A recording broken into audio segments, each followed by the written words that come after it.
All right. Well, we are back with another PCBH Corner, and I am super excited. This is going to be a little bit of a different type of corner as we welcome in Dr. Bob Phillips, I'm going to give him some time to introduce himself. But, uh, I remember, I think it was last year, I can't remember what it was.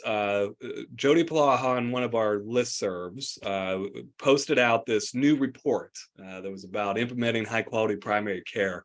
And it was a long report. And I remember going through it, and I was going through it on like a Saturday or a Sunday. And literally, I just started emailing our C-suite with all these different quotes, all these different things that was coming from it. And as we were coming back from the CFH conference this year, I was like, you know what, I want to talk to someone about this report. And that's what led us to Dr. Phillips, who has graciously given us his time today. So Dr. Phillips, first, do you want to just introduce yourself? I know you got a lot of different roles, a lot of different responsibilities, but yeah, I'll pass over to you. No, thanks so much, David. Yeah, I'm Bob Phillips. I'm a practicing family physician and have been for the last 22 years in Washington, D.C. I'm also the executive director of the Center for Professionalism and Value in Healthcare, which is an agent of the American Board of Family Medicine's foundation, but doesn't talk about physicians. It is about the healthcare workforce and our ability to be professionals in the places where we take care of people. And the idea that how we're valued should align with our values. And instead, quite often, we're paid or we're measured on piecemeal work rather than on taking care of whole people. So that's really our function in DC. And over the last few years was really engaged in trying to set up what became this National Academies report on implementing high quality primary care.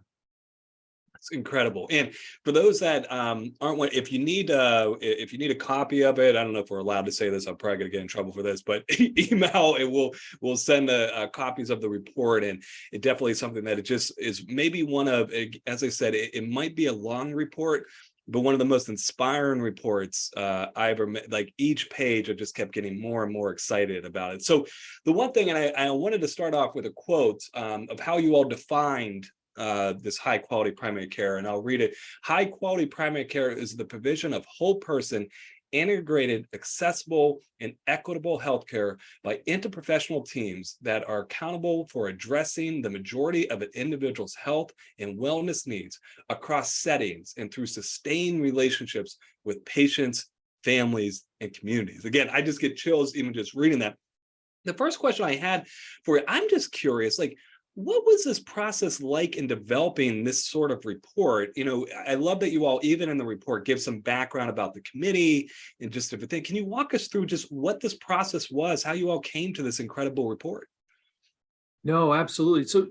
So the report builds on the 1996 Institute of Medicine report on primary care. It had been 25 years since that report came out, and the living members of the committee who put that report together basically gave it at best a D grade in terms of its impact. And so, our first charge was to build on that report and its ability to transform not just primary care, but primary care's role in the healthcare system. So we started with this definition, and there was a definition in the 96 report that we didn't think needed to be overhauled, but it needed to be contextualized for the current times. And it needed to aspire to more. It needed to aspire for what the rest of the world calls primary health care, which is when primary care is integrated with behavioral health, public health, and community. And so we wanted the definition to reflect, to take primary care a little bit more towards that level. And some folks may remember that family medicine was born out of community organizing. And the concept of community-oriented primary care, which really embraces the idea that you not only take care of the patient, you're taking care of the community. So our definition had two important differences from the 96 definition. The first was that we operate in teams, that we need smaller panels, more robust teams to deliver the full capacity of what primary care can deliver to people. And the second is that our relationships shouldn't just be with the patient, they should be with their family and their community. Because it's those therapeutic relationships are really what transform health. And working with this group of very passionate people was wonderful, because our other task was not to relitigate the evidence for primary care, but it was certainly to update it. And we still came out of the first phase of the work with very solid evidence that primary care remains the only part of the healthcare system for which we have evidence of improving health outcomes. The irony about it, right? Longer lives and equity. Yeah. And people, people have gotten very angry at me for saying that out loud in some places. And I say, please, if you have any refuting evidence, I would love to see it, because it's not that we want to be claiming this. Yeah. It remains. And in fact, we did a study with colleagues from Harvard leading into the report that showed that relationship, that as primary care density gets higher, life expectancy gets higher. And that just builds on Barbara Starfield's work from 25 years ago. And in fact, the erosion of primary care workforce in our rural communities explains a lot of the fact that people living in whole county health professional shortage areas live almost a full year less on average than people who don't. And a lot of that is explained by the primary care workforce. So that energized our group about the work we were doing and the importance of it. And then the last thing I'd say, David, is in building on the 96 report and the fact that they gave themselves a D for impact, we had the task to develop an implementation plan, not just recommendations, but who are the actors and how do they have to act to achieve this? And that was a critically important part of the report. And it's the reason that people are still talking about it 15 months after it came out, is because it is actually producing change in the environment. Again, my mind goes through so many different ways, and I'm just in the one thing, especially the people that watch these PCBH corners know, as soon as you say we need to contextualize what we're delivering and with our patients, I mean, it just that's our bread and butter in so many different ways. Does your mind go anywhere specific with that word?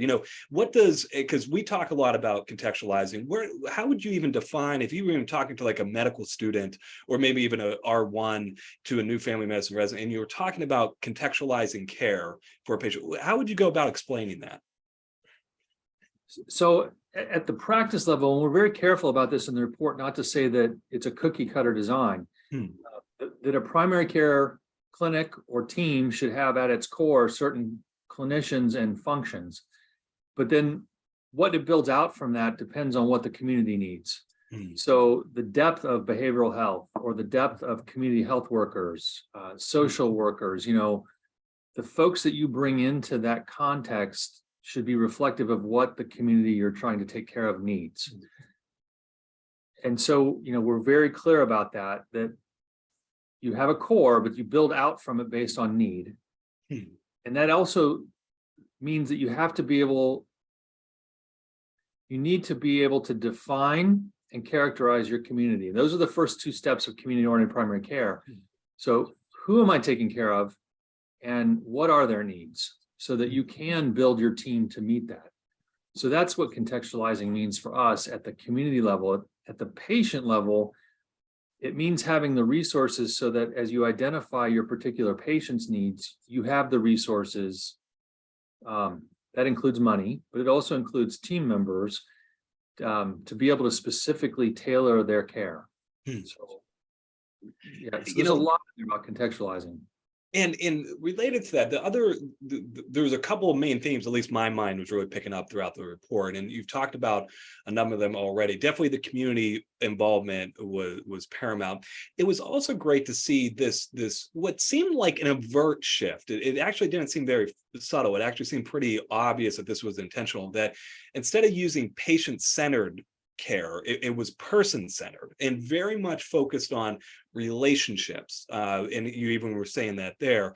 My mind doesn't know what the actual question but becomes. Maybe it's more about one, what led to that intentional, what seemed to be very intentional language throughout the report, person-centered and relationships throughout people's lifetimes. And then also, where do you see in suggestions that you would give health systems on trying to make that shift towards this person-centered and really valuing this relationship that we need to have, not only, as you said, with the patient, but with their families and their communities? Yeah, it was very intentional. So patient-centered still allows a health system to be focused on the diagnoses that a patient has. It can remain very transactional, even if it's patient-centered. And we know patients are defined by a lot more than their diagnoses, and that most of the factors that affect their health are not in the context of what we do currently. So person-centered meant, recognizing this person as a whole person, and what is it that, what are their health goals, what are their current health problems, and what are the factors that contribute to both of those, and how do we help them? So if my patient, if they're, I'll use very clear examples. If I have a patient with diabetes whose hemoglobin A1C is 11.7, and I've been struggling to get it down to below 8, I may need to ask them about their ability to access food, the safety of their community for exercise.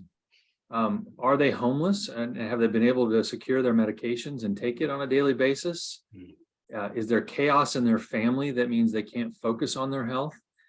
And the intervention isn't more medication. The intervention may be that I really need a community health worker to go make a home visit to figure out what is it that we need to solve in this person's life to help them focus on their health and improve it. And I also realized, practicing as I do, that that's a lot to ask the primary care system to do in the way we deliver it now. And I don't want people to hear that to say we're going to suddenly burden primary care with a lot more stuff. It means we then need to build out the capacity of primary care to be part of that. So, but that's what person-centered meant for us. Bob, and I got to stop on this point too. One, I got to share. So yesterday, I was just sending out a reminder to the Bob about the, hey, coming up, and the automatic response got back, and it got me so hyped again about talking with you. It was like, hey, I'm in clinic, I'm seeing patients, and I was like, this is what I'm talking about, like staying clinical throughout and to still be able to see these things interact. And it's not like you're just an academic or something that is saying for people to do this. You're living it every single day, which I really have appreciation for.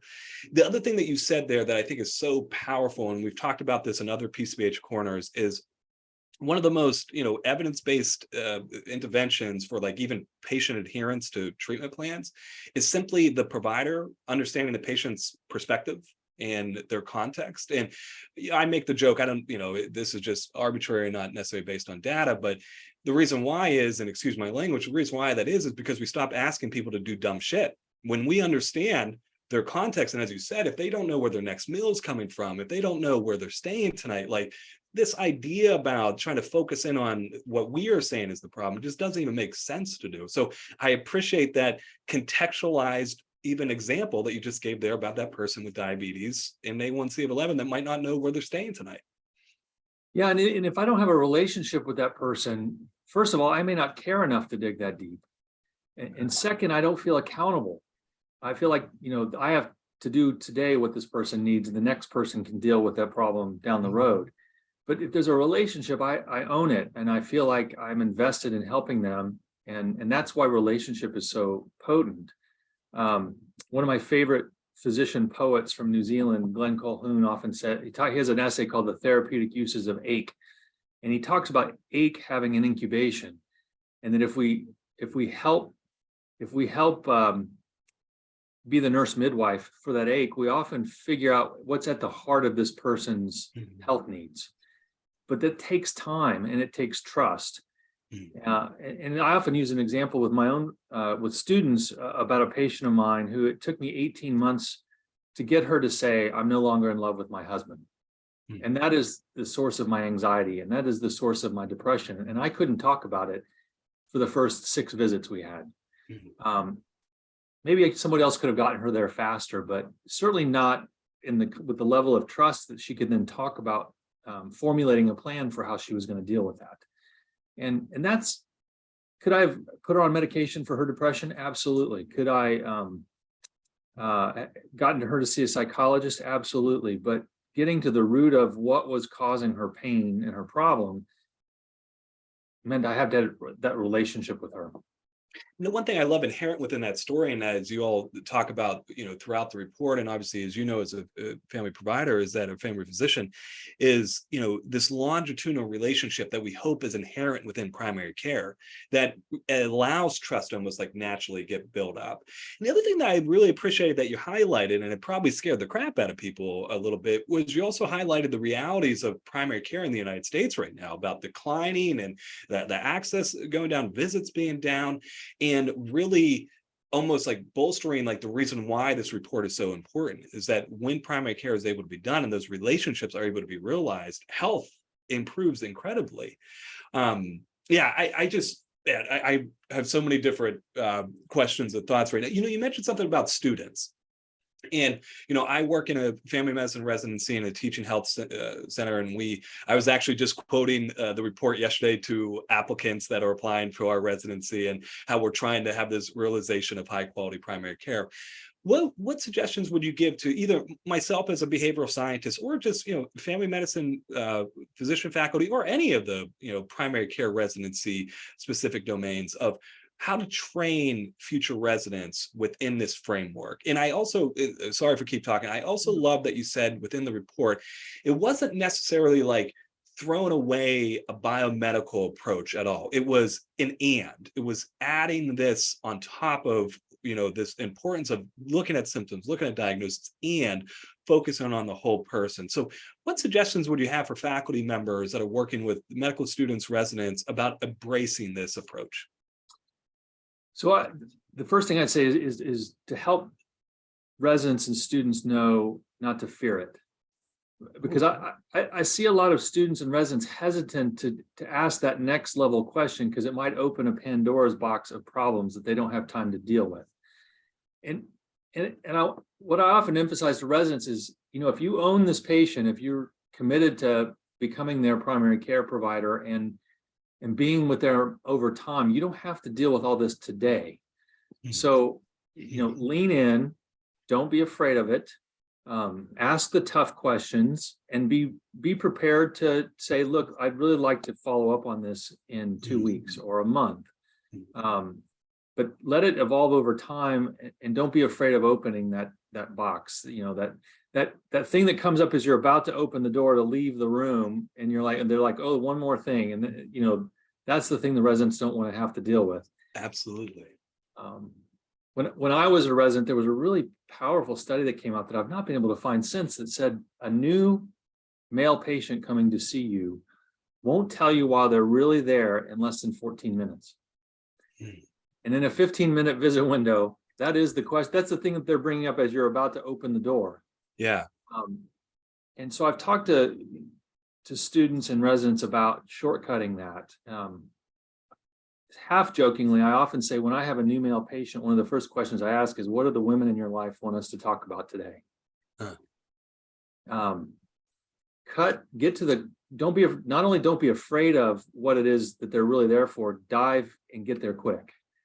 And then know that you're going to be able to develop a relationship over time that will make those conversations easier, and that you'll actually be able to help them change their behavior or make decisions that are healthier for them.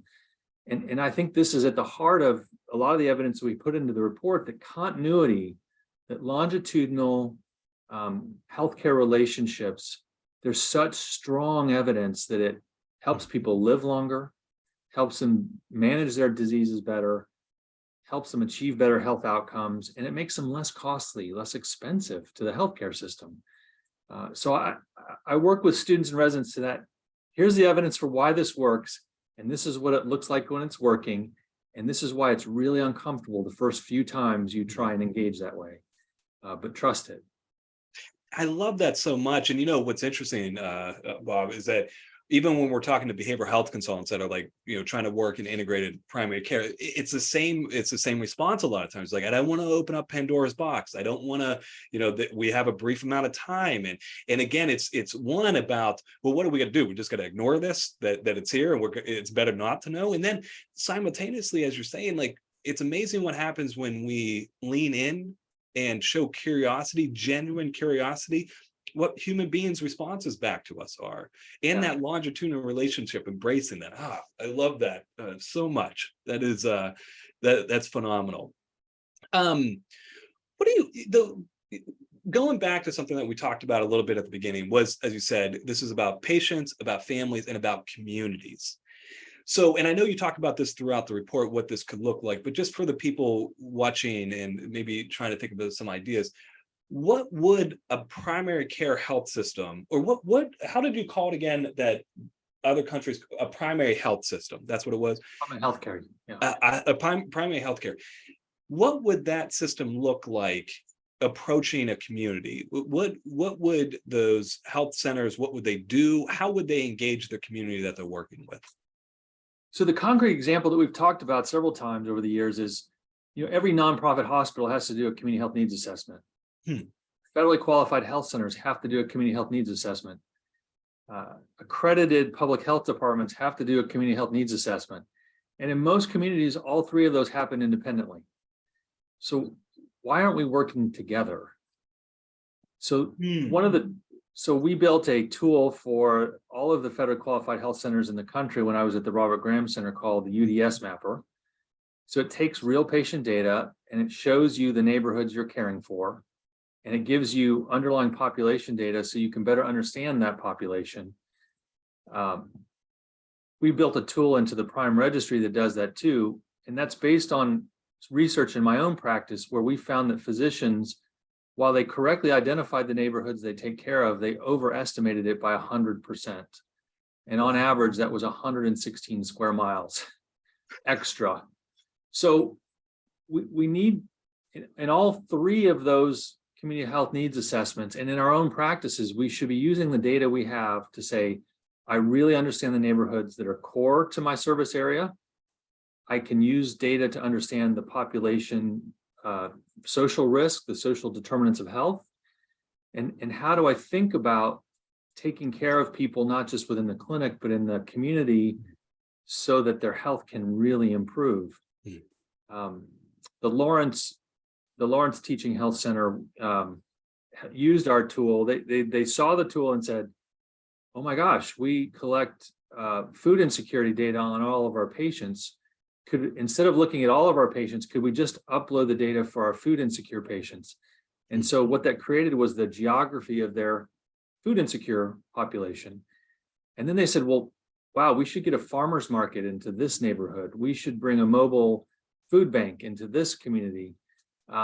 Rather than trying to just assess it in our practices and give prescriptions for food, why don't we take food to the people? And that was incredibly inspiring to me. So that's what I'm talking about, is how do we reach into community to solve problems that are coming to us one patient at a time? And that's exactly where my mind was going.